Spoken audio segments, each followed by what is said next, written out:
Bueno, estamos ya nuevamente aquí en Primera Visión TV y obviamente a la gente que está detrás de cámara vamos a pedirle que aplauda fuerte, ¿ah?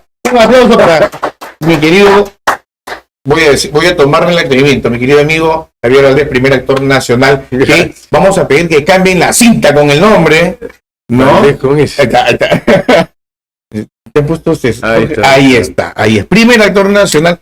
Javiercito, gracias por estar con nosotros aquí en el programa. No, gracias, Jota, por la invitación y bueno, para conversar. Es todo un lujo tenerte aquí, te soy honesto. Gracias. Esto, como te comenté, es un programa nuevo, es un segundo programa que estamos teniendo el día de hoy. Ya viste a mi partner, a mi co-conductor, es todo un caso, ¿ah? Lo que pasa es que está sin gasolina ahorita, pero ya se va a activar, ya se va a activar mi co-conductor. Está muy bien. Javier, primero, bueno, vuelvo a repetir, es todo un lujo tenerte aquí en el programa. Gracias. No, he visto, en algunos casos he visto algunas novelas, he visto algunas películas donde tú has participado. Yo en lo personal, yo soy de las personas que valora mucho el arte, ¿no? Yo soy cantante, soy compositor también. En algún momento hice actuación, pero pues no me orienté mucho por ahí en ese entonces, estaba chiquillo todavía, ¿no? Tendría que 12 años, 13 años. Y bueno, yo vivía pues en Villa María del Triunfo, no había mucho el tema de quién te pueda guiar en estos casos, ¿no? Uh-huh. Pero justo estaba revisando un poco de tu biografía y dentro de esto hablábamos de Adolfo Schumann, Sí. ¿no? Que fue tu profesor. Sí, él fue mi primer profesor en el colegio, justamente a esa edad aproximadamente, entre los 12 y 13 años, que empecé en el colegio en el que estudié. Era el director de aquella época, era dueño del colegio, el doctor Descalzi, era filósofo de profesión y era muy aficionado a las artes y ponía mucho énfasis en esto. Entonces había un club de teatro,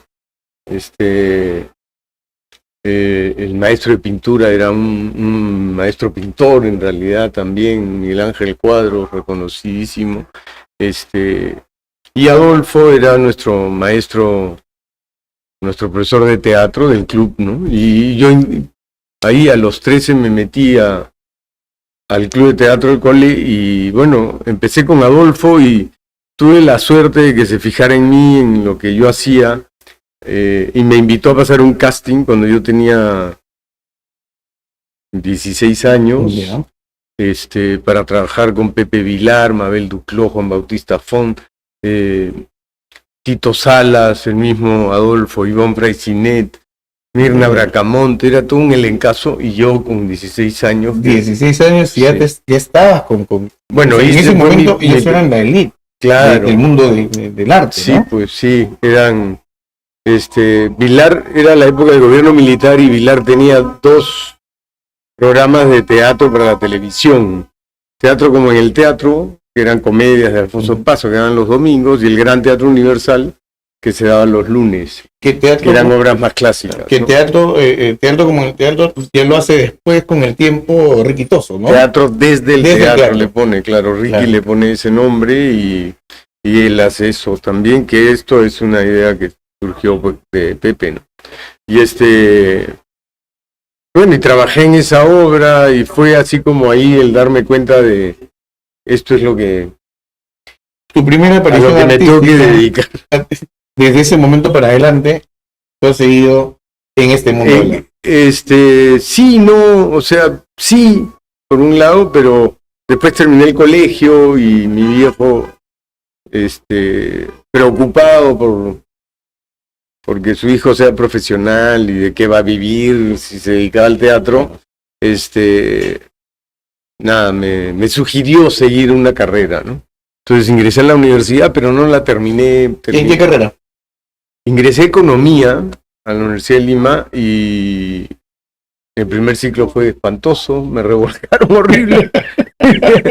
y después fui bajando, fui pasando a administración y después de administración, ciencia de la comunicación, que ya era más cercano a lo que yo hago ahora, pero ahí decidí que ya terminé mi relación con la universidad, me salí de la universidad, la dejé, me salí de la casa de mi viejo, yo tenía 22 años, y me mudé y me puse a trabajar. Y todo ese periodo universitario Mira, hay algo que nos está molestando por acá. Chino, has dejado tu mosca, tu mosca, lo has dejado acá, Tu Chino. mascota.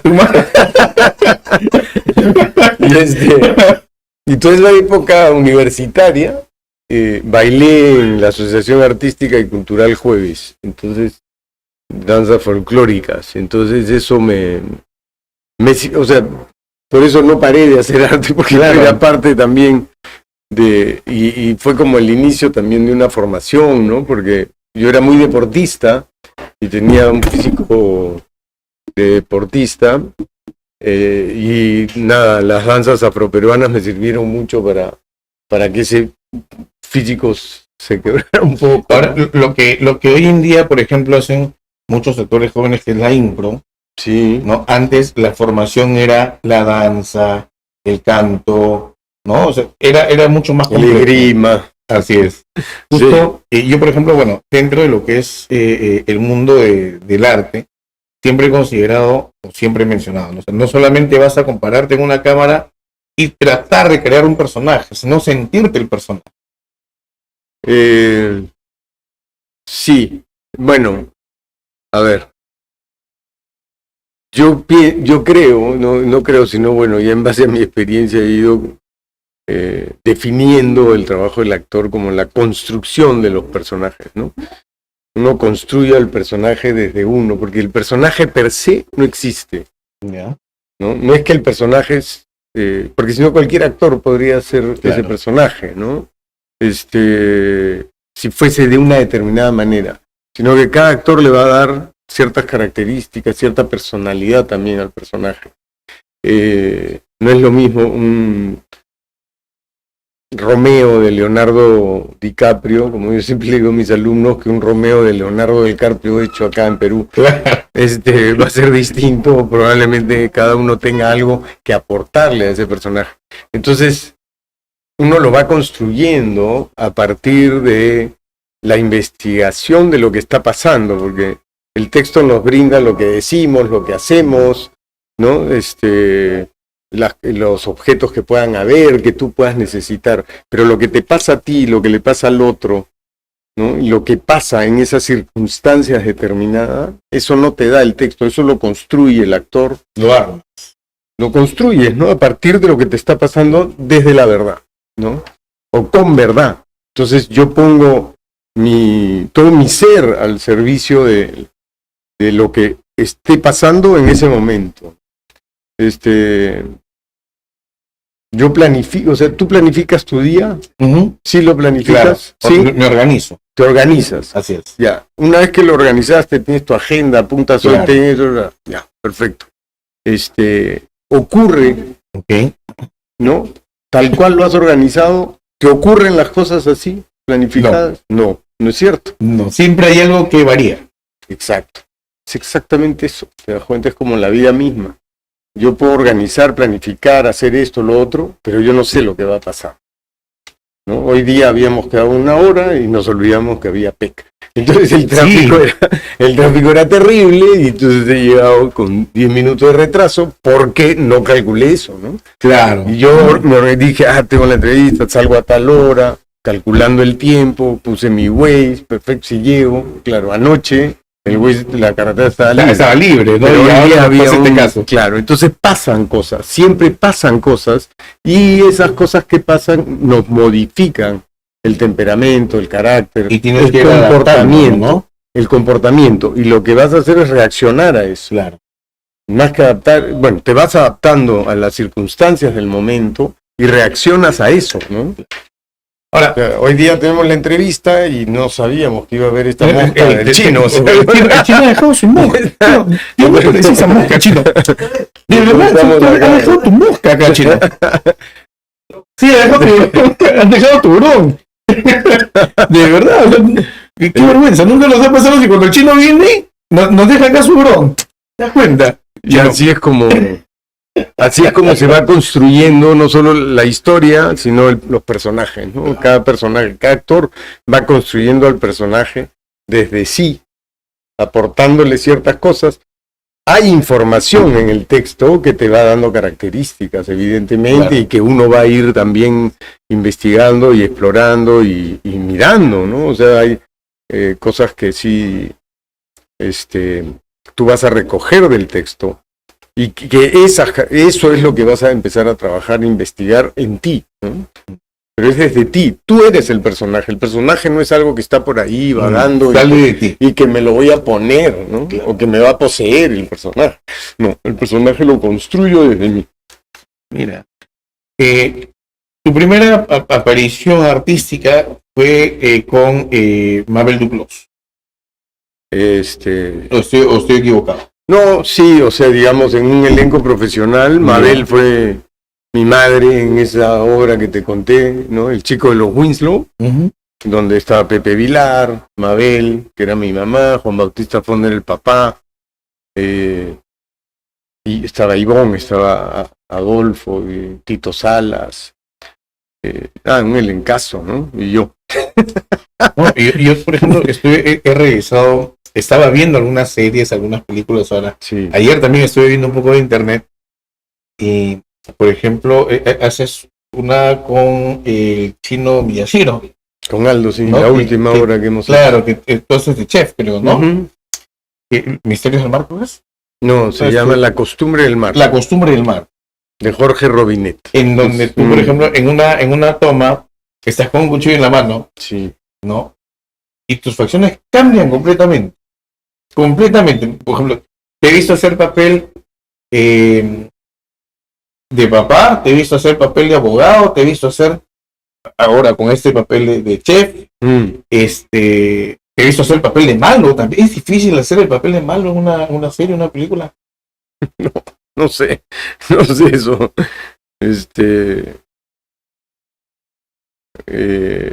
¿En qué sentido es difícil? Por ejemplo, a veces, como tú dices, tú construyes el personaje, ¿no? Sí. Entonces, para mí, por ejemplo, y yo que canto, para mí es difícil cantar salsa, ¿no? Ya. Porque el género al cual yo me oriento más es al bolero y al vals, por ejemplo. Ya. Pero me es difícil adaptarme a la salsa. Ya. ¿No? Entonces, en el caso de la actuación, esto tú lo transformas. Sí, lo que pasa es que, a ver, yo lo que creo es que vas entendiendo al personaje, no hay que juzgar al personaje hay que quererlo, hay que amarlo, y lo que uno busca es justificarlo, ¿no? Claro. Justificar por qué tiene esos comportamientos, ¿no? Y tratar de relacionarse, creo que también o de relacionar las circunstancias en las que está ese personaje con las circunstancias que uno pueda tener, ¿no? Entonces, no sé, yo no, cuando construyo, si me toca hacer un personaje de malo, digamos así, malo entre comillas, no es que pienso en cómo voy a ser de malo, simplemente en el texto está es la maldad, o sea, la maldad no está en que yo ponga la cara de malo, la maldad está en las cosas que hace el personaje, ¿correcto? Entonces, a ver, en La piel de Alicia, era un personaje que era un político, muy simpático, muy agradable, tú lo veías a mi personaje y era como, ¿no? Un tipo simpático, bonachón, político, finalmente, como cualquiera de esos. Y pero ¿qué hacía? Robaba, era un corrupto, organizaba bacanales con chibolas. Entonces, las acciones, lo que hace, Es lo que te permite ver el personaje. La maldad del personaje, no poner la cara de malo. ¿Se entiende? Entonces, al revés, yo intento, cuando me toca ser de malo, intento aparentar ser muy bueno. Y porque la maldad no está en la cara que pueda poner. Claro. ¿No? Ahora, el cómo se molesta frente a las cosas que le pasan, ahí también uno puede ver el hecho de ser malo, ¿no? Porque el maltrato hacia el otro es un acto de maldad, si se quiere, ¿no? Claro, no necesariamente tiene que expresarse en el rostro, sino en las acciones, como tú dices. En lo de que la- hace, claro, en lo que está haciendo el personaje. En el papel, ¿no? Claro. Entonces, cuando hace, sea de bueno, de malo, de lo que vaya a ser, la cuestión es comprender, ¿no? Entender al personaje, comprenderlo, amarlo, quererlo, meterte en esa piel, en esta historia, ir construyéndolo desde ahí, ¿no? Y jugar lo que te toque jugar, y claro, necesitamos siempre, creo yo, un buen libro, una buena historia que contar bien escrita, ¿no? ¿Te ha pasado que de repente te llega un guión Sí. y lo has considerado que no tiene una muy buena estructura? Sí me ha pasado, Vamos a ver algunas imágenes, Veamos. Rosito, y de repente nos comentas un poquito sobre alguna de ellas. Claro que sí. Estuve revisando en internet algunas notas que te han hecho, ¿no? Créeme que estoy nervioso. ¿Por qué? Porque Tranquilo. te soy honesto, o sea, en lo personal, por ejemplo, cuando yo tengo algo que siempre digo, los artistas no son inalcanzables, ¿no? Pues. Lo que sí los ponen alto es el trabajo que han desarrollado a medida que ha pasado el tiempo, porque eso es lo que los caracteriza. Y en mi caso, pues yo sí, o sea, valoro y admiro mucho eso, soy honesto, ¿no? Y créeme que esté sentado acá, o sea, para mí es importante, muy importante. De verdad. Gracias. Hablamos de esta imagen, dice A ver. mucho ruido por nada, Festival Bueno, sí. Santiago. Santiago Amil, en Chile, fuimos a ese festival. Esa obra se estrenó en el 2016, si mal no recuerdo, en el Teatro La Plaza, obra dirigida por Chela de Ferrari, de William Shakespeare, en una adaptación de Chela, sumamente interesante. Ese fue un trabajo bien de mucha investigación y súper bueno en todo sentido. La apuesta llamó mucho la atención, el tema, ¿no? O sea, creo que el punto de partida de Chela fue trabajar en la unión civil.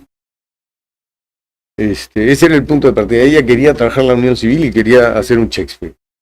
Desde ahí, ¿no? Entonces eligió esta obra de Mucho ruido por nada, porque en la obra, que es una de las comedias de Shakespeare, trata justamente de un príncipe, un ejército que llega a un pueblo, al castillo de un señor, época de la guerra, donde todos están, los hombres, ¿no? Están en guerra. Entonces todo llega el príncipe con su ejército y está lleno de mujeres. Y entonces se ocurre que llegan ahí los soldaditos, y uno de ellos, un conde, se enamora de la hija del dueño, y la otra se enamora de no sé quién, de la criada, y entonces se arma Toda la historia. todo un tema de amor. Pero lo peculiar de la obra fue que Chela decidió trabajarla como en la época del teatro isabelino, que la mujer no podía hacer teatro, ¿no?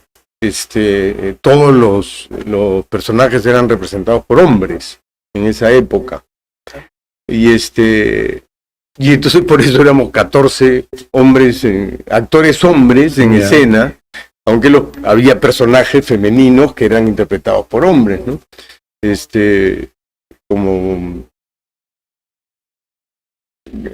estaba Sergio Yurinovic, que era del grupo de mujeres, era Sergio Yurinovic, Paul Vega, Carlos Tucho, maravilloso Tucho, Emil Rancosío, en fin, un elenco. Y claro, lo peculiar también es que no se trabajó desde el lado, digamos, de imitar a una mujer y de tratar de ser femenina la mujer, sino que eran hombres que simplemente se ponían vestido, Que no, ¿no?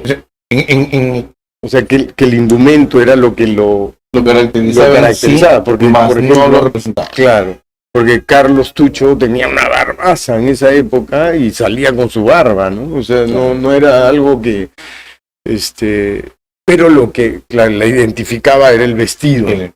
Pero Carlos hablaba, se interpretaba Y tenía música, una música que había elegido Chela, que también que tenía mucho que ver pues con la salsa, con los Beatles, pero en un ritmo distinto, que se había hecho toda una versión de las canciones, bolero, también, ¿no? Ismael Contreras, querido Ismael, interpretaba y no cantaba uno de los boleros, Bésame, creo que era, Bésame mucho, y en fin, un montaje que llamó mucho la atención, por eso, además curiosamente pasó que el teatro, no el teatro, sino los cines que estaban en Larcomar se incendiaron, y entonces tuvimos que suspender la temporada en el Teatro de la Plaza, y nos fuimos al peruano-japonés, y cambiar todo el concepto, porque la plaza pues, es un teatro de 200 butacas y claro, el peruano japonés tiene 1100. Entonces, hicimos 10 funciones en el teatro peruano japonés que reemplazaron a toda la temporada porque se llenó. Se llenó el teatro por lo que fue la obra, ¿no? Porque además, o sea, el tema era la unión civil, pero ahí surge también la violencia contra la mujer. Porque había una escena que era la escena final, en que, o sea, a ver, antes hay una escena que se va a casar el conde con la chica, con la hija del señor del castillo, y en el matrimonio lo han engañado y le han hecho creer que es una cualquiera, yeah. Y entonces él dice, no me voy a casar contigo, y la maltrata, y hasta le pega, ¿no? Y eso surge en los ensayos, en las improvisaciones que hacíamos, surgió esta violencia, pero contenida y terrible. Y entonces al final de la obra, según Shakespeare, en la época, ella lo perdonaba y se casaba. Y entonces acá planteamos, ¿cómo lo va a perdonar después del maltrato que le ha hecho? Se le ha pegado, la ha insultado, le ha dicho puta, ¿no? No, imposible, no se puede casar. Y empezó una discusión entre todos, con la directora y con la gente que estábamos trabajando, sobre qué era lo que había que hacer, ¿no? O sea, ¿se casa o no se casa? ¿Lo perdona o no lo perdona? No, que lo perdone, pero que no se case. Y eso que surgió en los ensayos, ¿no? Como parte de improvisación y como parte de la realidad de la discusión que vamos teniendo, se transcribió. O sea, eso que pasaba ahí, tuvieron que adaptarlo ahí. Chela lo escribió. Las discusiones que teníamos, claro, las fue escribiendo. Y entonces se optó por ese final. Entonces había un rompimiento de la obra en ese momento. Rompíamos, ya se acabó la obra, y el público, ¿qué opinan ustedes? ¿Se casa o no se casa? ¿Qué hacemos? Entonces eso generó toda un interés en el público, y tuvimos... Al final generas una intriga en saber qué pasó. Sí, y no solo eso, sino que el público participaba del diálogo, de la decisión. Claro. Igual al final nosotros concluíamos, pero no había ese matrimonio, y iba los aplausos y tal, y los que sí se casaban eran los otros, yeah, ¿no? Que en la obra original se casan las dos parejas, pero en esta versión no se casa el conde con la chica, los que se casan son el soldado con la criada. Y el amor puede más que no sé qué, y la unión civil, pum pum, y se dan el beso. Pietro Civile con Paul Vega se besaban, y entonces ya la gente gritaba. y ahí terminábamos bailando un ritmo afroperuano. Y ahí acababa la obra, ¿no? Pero llamó mucho la atención al punto de que fuimos al Festival de Santiago a 1000, y fuimos a Brasil, al Festival de Miradas, que es un festival que se da en Santos, en la ciudad de Santos, en Sao Paulo. Y después Brasil nos volvió a llevar a Sao Paulo, ya a otro teatro, ya no al festival, sino a un Para teatro hacer ya una presentación aparte. aparte. En otra oportunidad, al año siguiente volvimos a Brasil, y íbamos a ir al Festival de Cádiz en España ¿Ya? con esta obra que al final quedó truncado el proyecto por la pandemia. Llegó la pandemia y ya no pudimos viajar y ahí ya se terminó, pero fue una experiencia muy linda, una experiencia enriquecedora en toda su magnitud, ¿no? Además con viajes y todo, o sea, había mucha proyección con la obra, pero al final, bueno, quedó ahí. Dentro de lo que es por ejemplo, mencionaste lo de Paul Vega con Piero, ¿no? Cuando Pietro, se dan sí. el beso. Sí, En el mundo del teatro, eso es algo, son personajes, sí. correcto, y eso es algo pues que se tiene que dar según la obra. Pero, ¿cómo trasciende el teatro con la realidad actual? En la cual vemos que ya no es solamente la construcción del personaje, sino una realidad social que se ve en el tema de hombres que creen que son mujeres, ¿no? O mujeres que se creen hombres, que son hombres, pero ya se ve como algo pues normal.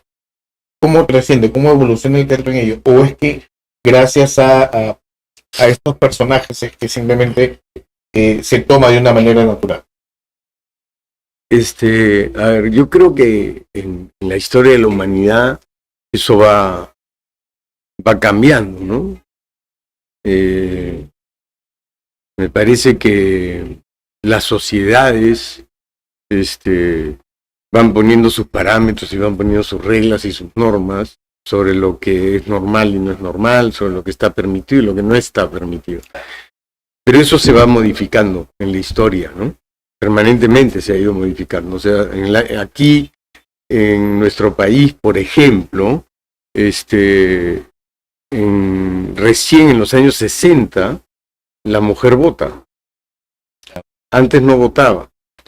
Es en los 50 y pico es que se determina de que la mujer puede votar, y es en las elecciones de los 60 con Belaúnde que por primera vez gana Sí, el voto, claro. el voto femenino. Es primera vez que vota. Y es después de Velasco Alvarado que el analfabeto vota. Antes, el que no sabía leer y escribir no tenía opción a votaba. votar. No era considerado parte de nuestra sociedad. O sea, si nos ponemos a pensar, ¿no? Es después del gobierno de Velasco que recién se acepta eso. Entonces, la idea va por ahí, ¿no? O sea, cómo la sociedad también se va modificando y va aceptando esto o lo otro. Entonces, hoy en día hay una serie de patrones, de cuestiones que van cambiando, y que de alguna u otra manera las sociedades van aceptando, ¿no? Y nosotros siempre estamos 30 años atrasados, o 50, del resto del mundo. Entonces, mientras lo que ocurre, o sea, y tenemos como ejemplo pues lo que pasa en Europa, en Estados Unidos. Lo que para ellos es normal, para nosotros todavía sigue siendo un wow, claro, ¿qué pasó? Claro, ¿no? Es raro esto, ¿qué está pasando? Pero después se normaliza por allá y entonces decidimos, bueno, acá también se tiene que normalizar para ponernos igual, ¿no? O sea, más que normalizar, creo que es una, hay que ser honestos, es una pseudo aceptación que sea. Pero ¿no? eso es normalizar, ¿no? Normalizar es cuando finalmente aceptas Ya. eso como una verdad, ¿no? Entonces se normaliza, ¿no? Y eso puede ser en todo sentido, de todos lados, ¿no? Por ejemplo, la corrupción en nuestro país ha llegado a tales niveles que está normalizada. Y yo considero y creo que eso ocurre con Fujimori y Montesinos, ¿no? Cuando nos muestran a todos los peruanos que todo el mundo es corrupto, o todo peruano es corruptible, ¿no? Con los Vladivideos. Entonces, cuando nosotros vemos eso, ¿tú qué pensaste cuando veías a La gente que estaba recibiendo miles de millones de dólares, y ¿no? ¿Qué se piensa? Qué pelotudo, ¿no? ¿Qué tal imbécil soy? O sea, todos son corruptos. Y yo pensando que había gente honesta. Ya la gente entonces acepta eso. Claro, entonces es normal. Claro. Ya se normalizó. Entonces dice, pero es normal. Entonces, por ejemplo, hay un congresista que tiene $20,000 en el baño de su oficina, ¿no? Y que le dicen, oye, ¿qué es esto? Claro. No, ¿qué tiene malo? Lo tengo guardado y por no quiero llevarlo al banco. ¿Qué tiene malo? Sí, pues mi plata. No, y ahora la gente ya se empezó a decir, no importa que roben mientras haga obras. También, ¿no? También eso parte, claro, eso fue lo de, ¿cómo se llama el señor este? Curi, creo. Curi, sí, claro. Que hoy en día la gente es, creo que incluso hay mucha gente que dice, no importa que roben mientras haga obras. Claro. Ya está normalizado que robe, pues. Si va a robar, pero ya, si hace obra, que bien, ¿no? Por lo menos hace algo. Por lo menos hay otros que roban y no hacen nada. O mata. Vamos a poner la imagen, Juancito, por favor. Ese creo que es de la misma... ¿no? Puedes agrandar un poquito. Ahí se ve. Ok. Hotline. Sí. Esto fue pandémico, ¿no? En la época de la pandemia. Ya. Bueno, a todos nos tocó cambios, ¿no? Y adaptarnos y modificarnos. Claro. Yo sí creo que nosotros estamos muy acostumbrados, o sea, los actores, los artistas, estamos acostumbrados a quedarnos sin trabajo permanentemente porque trabajamos por proyectos. O sea, son muy pocos los actores que están contratados de manera estable, ¿no? Que tienen trabajo así como continuo. Claro. Son muy pocos. Entonces, casi todos somos gente que trabaja por proyectos. Entonces tú terminas ese proyecto y se te acaba, te quedas sin chamba. Y empiezas nuevos proyectos, ¿no? La cuestión es darle continuidad a eso, pero hay meses en los que uno está en nada. Pero en la pandemia nos pasó que nos quedamos sin trabajo, como siempre nos quedamos, pero nos dijeron que no podíamos trabajar. Que eso sí nunca nos había pasado, ¿no? O sea, no había la posibilidad de ir a hacer teatro, no había la posibilidad de grabar una novela, de hacer una película, o sea, todo se cerró completamente. Entonces no había posibilidades de salir de tu casa. Entonces, ¿cómo hago? Entonces las 2 primeras semanas dije, ya pues qué importa, vamos a ver, voy a esperar, pero de pronto me fueron a entrevistar por Zoom. Ya. Me entrevistaron después de estas 2 semanas para ver esto de la pandemia, y cuando me vi en el noticiero de la entrevista, pucha, dije, no puede ser que no, ese no soy yo. Me vi en una depresión espantosa, deprimido, entonces parecía un guiñapo. Entonces dije, no. Y surgió, que ya veníamos, surgieron 2 cosas en realidad, los talleres virtuales, que yo me resistía a hacer talleres virtuales porque me parecía muy difícil poder enseñar actuación a través del Zoom, ¿no? De la virtualidad, sin tener al grupo junto, sino cada uno en su casa. Me parecía casi imposible, pero finalmente lo hice y me adapté y logré hacer que los chicos que se metieron. Eso era, digamos, la desventaja que yo veía, pero la ventaja que hay sobre esos talleres virtuales es que chicos de todo el Perú se inscribían. O sea, tenían más en tener rosa. Exactamente. Había un mayor alcance a la posibilidad de llevar talleres de teatro, ¿no? Uh-huh. Y ese fue maravilloso. Y también surgió La Sangre Live, con un chico, David, que estábamos en conversaciones para hacer cosas, y cuando viene lo de la pandemia, bueno, hay que empezar a escribir historias que tengan que ver con lo que está pasando, ¿no? Y que se adapten a esta realidad, a eso que o sea, no hacer Porque ¿qué pasó? Que los teatros empezaron a pasar de manera virtual las obras que tenían grabadas. Entonces yo lo que le propuse a este chico era, David Ames, era escribir historias para la virtualidad, que tengan que ver con el hecho virtual, ¿no? Y hacernos de esa forma. Claro. Y entonces y empezamos a trabajar juntos, duró una época y hicimos como 12 producciones entre las que actuaba, dirigía y hacer...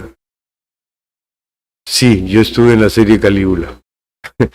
Y hacer este teatro virtual que le llamamos, ¿no? Y empezamos a hacer como una cosa así, una experiencia, una experimentación. Mi hija también hacía, bueno, hicimos Hotline, fue la primera que hice, con Danielita Mayurí, que era la historia de un policía que estaba en una depresión espantosa porque la esposa había muerto por culpa del COVID y él se había quedado solo, los hijos lo habían abandonado y decide suicidarse y justo le llega por el aparato, le llega una publicidad de una línea caliente. Yeah. Y entonces decide llamar, no porque desee tener sino para no sentirse una solo, calentura, sino para no sentirse solo, claro, y poder hablar con alguien y tomar la decisión de suicidarse o no. Y de eso trataba esta historia y tuvo mucho éxito porque creo que fue una de las primeras cosas que empezaron a verse por ahí y pum, la gente se conectaba. Lo hicimos a través del Instagram, entonces tú pagabas, te dábamos, ¿no? Sí, pagabas un boleto y te dábamos acceso a mi Instagram creado especialmente para la obra. Para la obra, netamente para eso. Claro, y así funcionamos. Y después tuvimos otra historia que se llamó Papito, que lo peculiar de eso fue que fue una obra escrita por David y que actuaba mi esposa, mi hijo, yo y la dirigía mi hija. Entonces toda la familia estábamos involucrados en este proyecto que también tuvo mucha acogida, mucho éxito por eso, ¿no? Porque nos entrevistaron de un montón de gente, nos entrevistó por la cuestión de que, oye, cómo una familia se une en la cuestión pandémica y claro, ¿no? Y entonces fue muy simpático. Hay una, a ver, pasa la siguiente imagen, Juancito, no sé si hay una... Esa es otra historia, ¿no? El síndrome de Cotard. ¿Conoces el síndrome de Cotard? No muy bien. Es interesante también, claro, es el síndrome de Cotard. Cotard fue un médico francés que descubre, o que, digamos, le da su nombre a esta enfermedad, que es una enfermedad psiquiátrica, de gente que ha sido golpeada, muy golpeada en el cerebro, ¿no? Boxeadores o futbolistas de aquella época, finales del siglo XIX, comienzo del XX, ¿no? Y es una enfermedad en la que el paciente se cree muerto, o que está en camino de morir, está en el tránsito de ya morirse. Entonces se va generando esa idea. Sí, entonces... claro, lo que les pasa es que como están muertos, no comen, no beben, no hacen nada, porque ya estoy muerto, entonces soy como un espíritu. Y claro, era un diálogo con mi maestra de Argentina, Débora Ostrowski, de la forma en que yo interpreto ahora el trabajo del actor. Tiene mucho que ver Débora, y la invité a ser parte de este proyecto. Entonces ella era la psiquiatra que me atendía a través de una llamada virtual, y yo era el tipo que estaba mal, ¿no? Que era un exfutbolista. Sí, muy simpático eso. Entonces la siguiente imagen, Juancito. Guayaquil, una historia de amor. Guayaquil es una de mis obras preferidas, es bueno, uno de mis trabajos de dirección. Esta obra es de Mario Diamen, un gran amigo y dramaturgo argentino que vive en Estados Unidos, una persona maravillosa, y que tiene una pluma además prodigiosa, escribe muy, muy lindo. Yo en el 16 hice una obra que se llamó Un informe sobre la banalidad del amor, una obra de él, que la dirigió el maestro Carlos Tolentino, bien querido, y con Camila Zavala, ¿no? Es una obra que ahí conozco a Mario, y nos entablamos una gran amistad.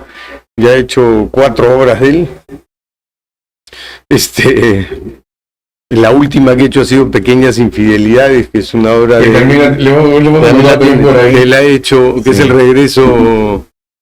También estuve en El hombre que debe morir. En Gamboa no. Pequeñas Infidelidades es la obra que regresa mi esposa al teatro después de 29 años, así que fue también una maravilla. Pero Guayaquil es un proyecto que yo tenía en la cabeza, es el encuentro de Bolívar y San Martín en Guayaquil, donde se decide el futuro de América, donde se decide que San Martín se retira y Bolívar entra, ¿no? Para declarar, sí, para terminar con el proceso libertario, ¿no? Y esto, el enfoque que le da Mario es que todo eso ocurre por un tema de faldas. ¿Por qué siempre tiene que ser así? Porque las grandes decisiones de la vida, la mujer tiene algo que ver ahí. Bueno, hay 2 personajes importantes que son Manuela Sáenz y Rosa. Que Manuela Sáenz supuestamente fue la amante de Bolívar, sí. ¿no? Que eso, y Rosa, no me acuerdo el apellido de Rosita, pero bueno, Rosa, que fue amante de San Martín. Pero lo que sí es histórico es que Manuela Sáenz, antes de conocer a Bolívar, conoció a San Martín, tan es así que San Martín la condecora y le pone la cruz de oro del Perú en esta condecoración. Ahora, estas 2 mujeres fueron unas mujeres de armas tomar, ¿no? No eran unas mujeres que lucharon por la independencia. Pero incluso de en algunas América, series, ¿no? en algunas series, en algunas películas, por ejemplo, que se ven hoy en día, hace poco estaba viendo estas series donde hablan de narcos, por ejemplo, ¿no? Desde El Perdón del Mal, ¿no? En donde el protagonista principal, que hace Pablo Escobar, menciona en la gran mayoría de sus textos Manuelita Sáenz. Claro. Y le decía a quien era la periodista, que era su amante, ¿no? Tú eres mi Manuela Sáenz, ¿por qué? Porque tú mueves más. Me dices qué hacer y mueves más. Claro. ¿No? Pero siempre marcando por si acaso yo tengo mi esposa, pues solo eres la parte, ¿no? Ayer justo estaba viendo esa parte de la serie. Yo tengo una afición por la serie de Narcos, no sé por qué. Me gusta ver cómo, no por el hecho en sí, sino cómo, se quiera o no, ha marcado mucho la historia. ¿Quién, los narcos? Sí. ¿No? Sí, claro. Depende, ¿no? Lo que para Colombia fue Pablo Escobar, creo que para acá era Moscaló. Sí, pero creo yo diferencias, ¿no? O sea, sí, pero bueno, no sé, igual el patrón del mal. Sí. Pásame tu imagen, Juanito, por favor. Esa es la misma de Guayaquil también, sí. Avanza. ¿Sabes que la imagen que he puesto ahora me basé en esta de Guayaquil? No sé si llegaste a ver la publicidad. No pude. No, justo estaba en el carro. Esto de acá es 2 de Ribeiro. Ya.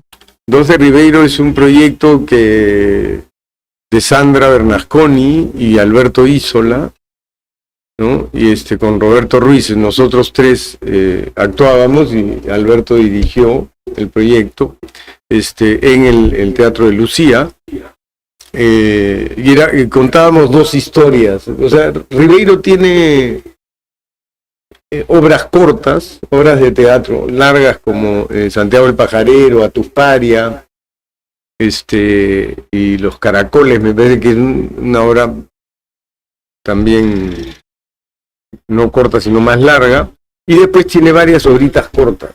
Dentro de esas obritas cortas está Confusión en la Prefectura, que es esta, y El Último Cliente, que eran las 2 obras que Alberto eligió para hacer, ¿no? Porque son obras de 30 minutos cada una, aprox. Y entonces esta era muy divertida, en la que yo hacía ahí de un prefecto de un pueblo, de algún lugar del Perú, en la década de los 60.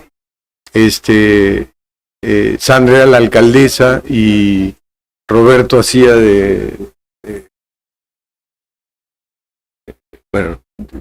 otro de los personajes, que no me acuerdo del cargo, y claro, época en que la comunicación era a través del telégrafo. Y y entonces todo era el prefecto que está en su oficina diciendo, ay, qué buena vida te da uno en este pueblo, no hago nada y tengo mi sueldo y estoy tranquilo. Lo que hoy en día. Entonces, no, que bien estoy, caramba, que no sé qué, y de pronto en la radio se escucha que el presidente ha sido derrocado por un militar. Y entonces inmediatamente viene la discusión con el personaje Roberto, la conversación, no, que el presidente, que barbaridad. Bueno, no importa. Manda un telegrama al general Chumpitaz diciéndole que aplaudimos. Entonces, acomodándose, sí. ¿No? Y después el tipo sale, pues, el gobernador, sale el gobernador a mandar el telegrama, ¿no? Y llega la alcaldesa, y la alcaldesa, pum, y de pronto por la radio se vuelve a escuchar, no ha sido derrocado, el pueblo ha decidido que no sé qué, que no sé cuántos, y el militar ha sido apresado. ¡No!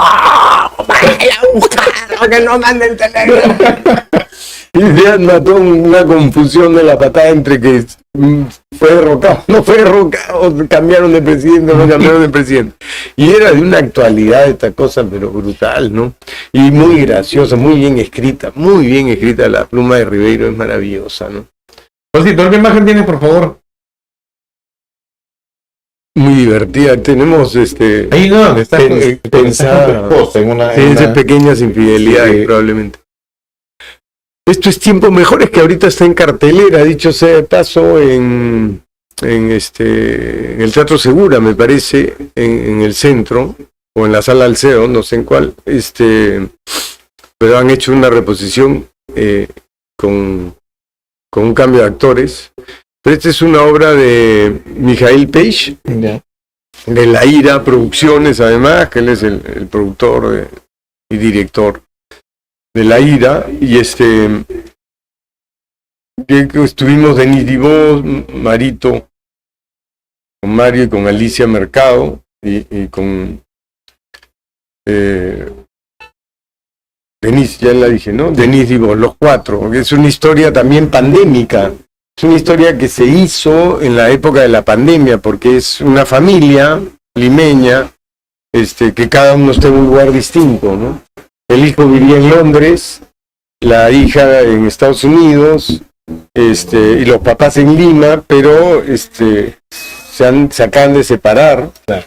Y los hijos no saben que se habían separado, entonces él está en su oficina y ella en la casa, entonces cada uno está en un lugar distinto y y se arma todo un diálogo. Claro. Y Roberto la vio de manera virtual y dijo, no, esta obra puede ir al teatro. Y la hicimos el año pasado, me parece, en el Teatro Julio Ramón Ribeiro de la biblioteca, o el Centro Cultural Ricardo Palma de Miraflores, ahí en Larco, y tuvo una gran respuesta, fue bastante bien, y entonces Mijael decidió reponerla en el Teatro Segura. Claro, en el Teatro Segura, en la Sala Alcedo, en Lima. Uh-huh. Y ahorita están de temporada, pero no estamos, ni Denis ni yo estamos. Ah, mira. Han cambiado ahí. Pásame la siguiente imagen, Josito. Mario Cortijo. Esto es la pena máxima. Ah, bueno, La Pena Máxima. Esta es una película maravillosa.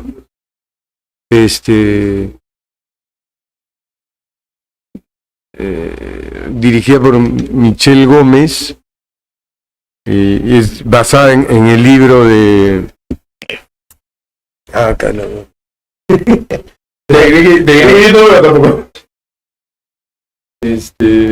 Claro, sí. Está basada en el libro de Roncayolo, y es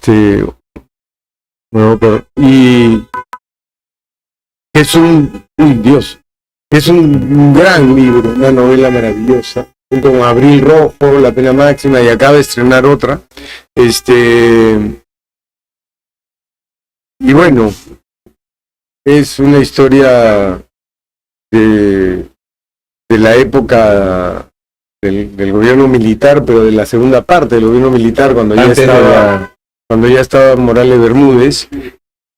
Y es toda una trama que ocurrió, ¿no? Que era la Operación Cóndor, que era una sociedad que se hizo entre los gobiernos militares de Chile, Argentina y Perú, gobiernos militares dictatoriales de derecha que tenían ahí una serie de intríngulis, y todo combinado con el Mundial de Argentina 78. Entonces que pasan una serie de cosas que sobre todo el Mundial nadie hacía nada, pero pasaban. Interesante, muy buena película, un gran guión, la historia fascinante, y el trabajo de Michel también estuvo muy bueno. O sea, yo, a pesar de que la película no tuvo mucha respuesta del público, creo que es un gran trabajo. Me encantó trabajar ahí. Una más, Juancito, por favor. Esa es mi madre. Madre, ¿no? Encontré esa foto en internet. Encontré esa foto en internet. Mi madre querida, sí. Cuando me casé. ¿Pero cuántos años te casaste? 29, creo que 29 tenía. años. 28, 29. 29 tenía, porque mi hijo nació cuando tenía 31. 29 años estaba. 29, o iba a cumplir 29. Tengo la duda. Y esto es una de las también últimas cosas del teatro. En el Teatro de Lucía, esto se llamó Hasta que la muerte nos separe, que eran dos obras de un dramaturgo francés, que también Alberto, no, que es esta combinación de Sandra, el Teatro de Lucía, y Alberto Isola, y Roberto Ruiz, yo, y ahora estaba Irán Galeani, y ay, se me van los nombres hoy. Bueno, y nuestras actrices invitadas, y así hicimos estas, que eran dos obras también, de Feydeau, que es un dramaturgo francés que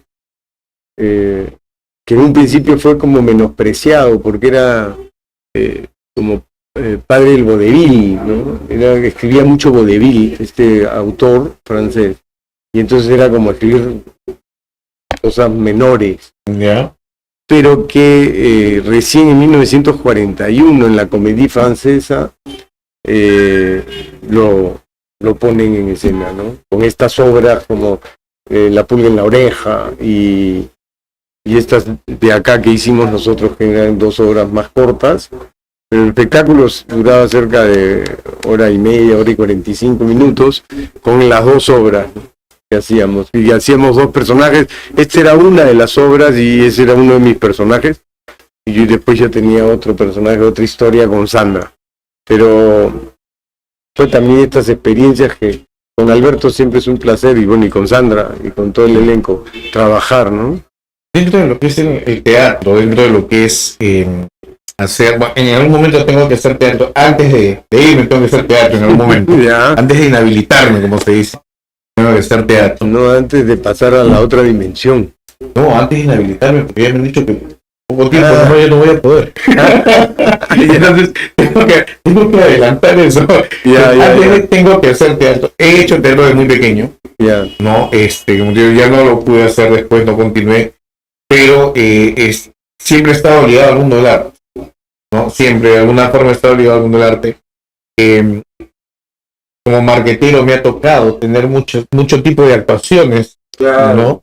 Sí. Entonces, porque no es fácil, dependiendo del tipo de público, cuando uno está en un escenario. Yo, por ejemplo, yo tengo un personaje, mi personaje es CJ, Claro. ¿no?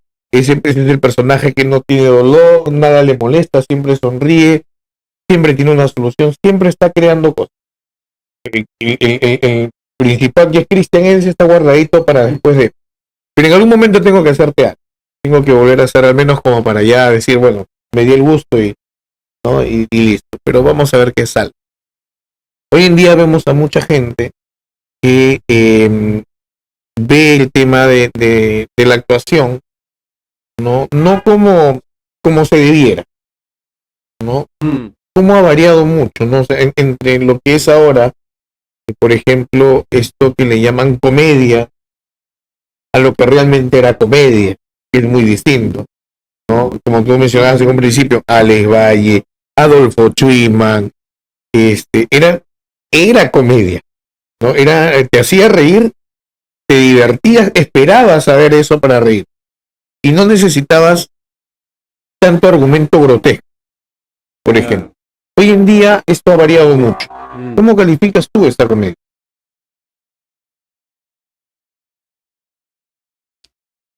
Tiene que ver también con lo que hablamos al principio, ¿no? Con esto La adaptación social. Sí, de cómo la sociedad te va llevando hacia acá o allá y cómo también tú como sociedad o como parte de la sociedad vas permitiendo eso, ¿no? Y vas aceptándolo finalmente. Claro. Entonces, creo que también tenemos no sé si es eso que es, no sé, tenemos la posibilidad de adaptarnos o no, o sea, rechazar eso, o hoy en día pues tú puedes apagar el televisor. Eres libre de escoger, ¿no? Sí, también, ¿no? O sea, ¿qué quiero ver? ¿Qué es lo que a mí me alimenta? ¿Qué me sirve? ¿Qué me divierte? ¿Qué me hace, no? Entonces, hay ciertas cosas que no veo yo, por ejemplo. Simplemente no la veo por salud mental. Claro. Pues no me interesa ver eso. A ver, leía, sí, ¿no? Leía algo de Sócrates, me parece, que claro, que viene un amigo de Sócrates a decirle, oye, ¿te has enterado de fulano? Entonces Sócrates le dice, ¿te has hecho las 3 preguntas? No, ¿qué preguntas? Las 3 preguntas que hay que hacerse para decir algo, ¿no? Entonces le dice, lo que me vas a decir, ¿estás seguro que es cierto? Okay. En la primera pregunta. No, es lo que he escuchado. Ya. Ahora, lo que me vas a decir es bueno, me va a servir para crecer, para hacer algo. No creo, no sé, no creo. Claro. Y la tercera era, me acuerdo, era bueno, era,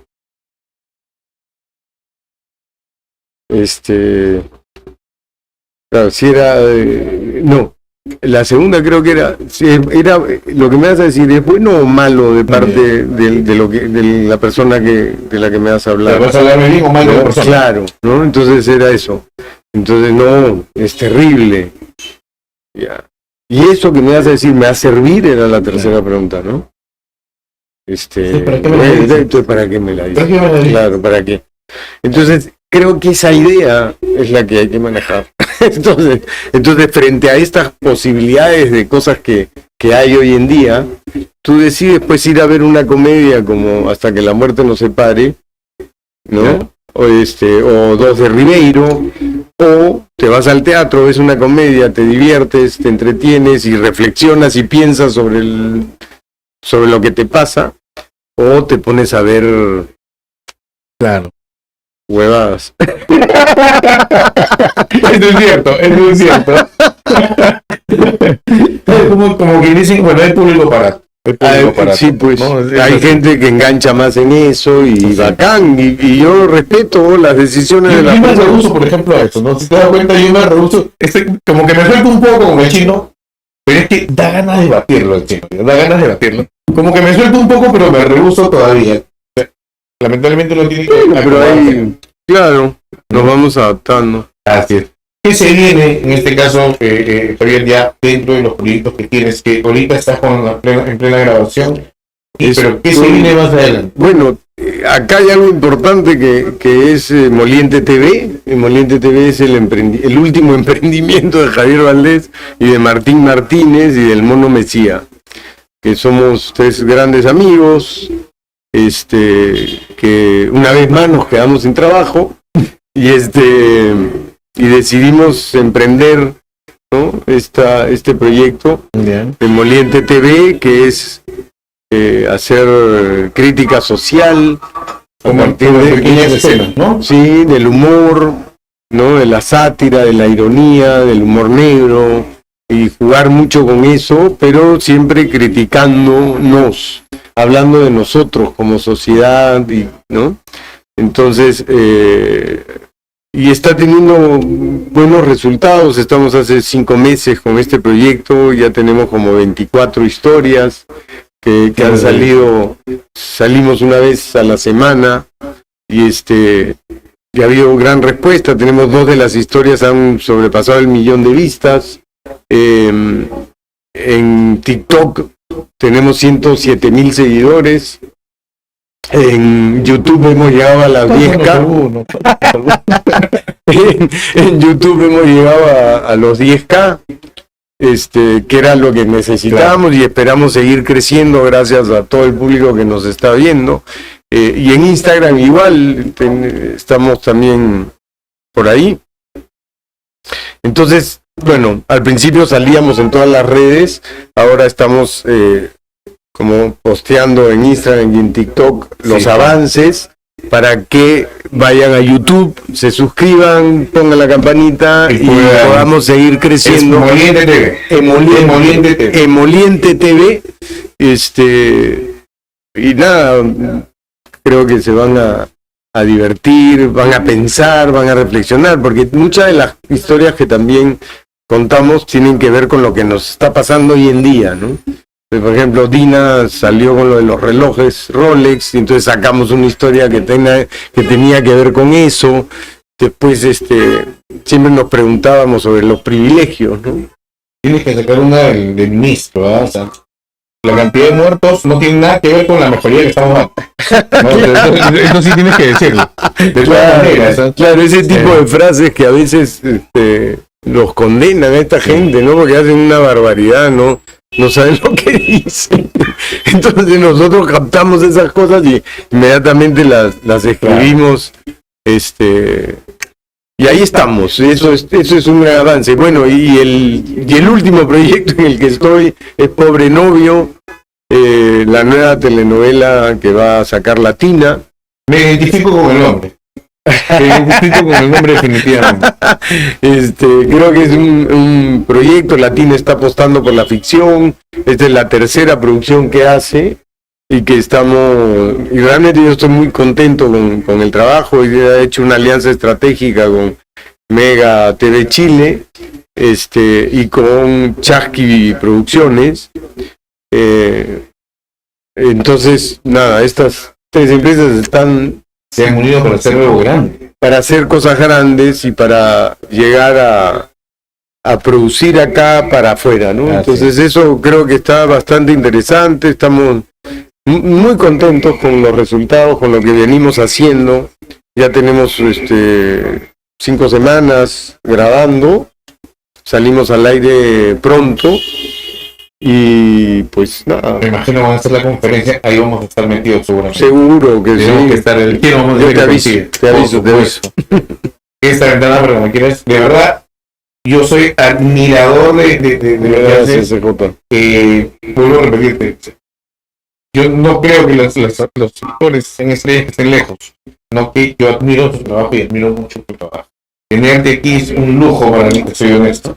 Hasta ahora puedo decir, muestro mi nerviosismo, porque tengo el temor de ¿cómo pregunto? ¿Qué pregunto? Sin meter la patota. No, de verdad, y yo estoy muy agradecido con tu presencia acá, Javier, de verdad, más que feliz, creo yo. Yo me sentí muy cómodo y te agradezco la invitación, y cuando quieras podemos seguir conversando por supuesto, sobre el arte, sobre el trabajo del actor.